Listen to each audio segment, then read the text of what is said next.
السلام علیکم ورحمۃ اللہ وبرکاتہ۔ بچوں کو دوستو، کوئی جسمانی بیماری ہو یا روحانی بیماری ہو، ایک خاص دم ہے۔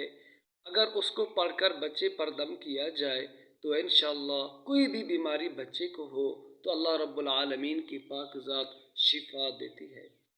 تو عامل کو چاہیے پہلے ایک بار درود ابراہیمی پڑھے، پھر ایک بار سورہ فاتحہ اور ایک بار آیت الکرسی، ایک بار رب اعوذ بک من ہمزات الشیاطین واعوذ بک رب ان یحضرون، اور ایک بار سورۃ القلم کی آخری 2 آیات پڑھے، اور ایک بار سورہ فلق، سورہ ناس، اور پھر آخر میں ایک بار درود ابراہیمی پڑھ دے۔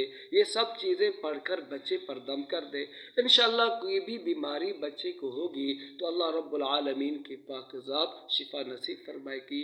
یہ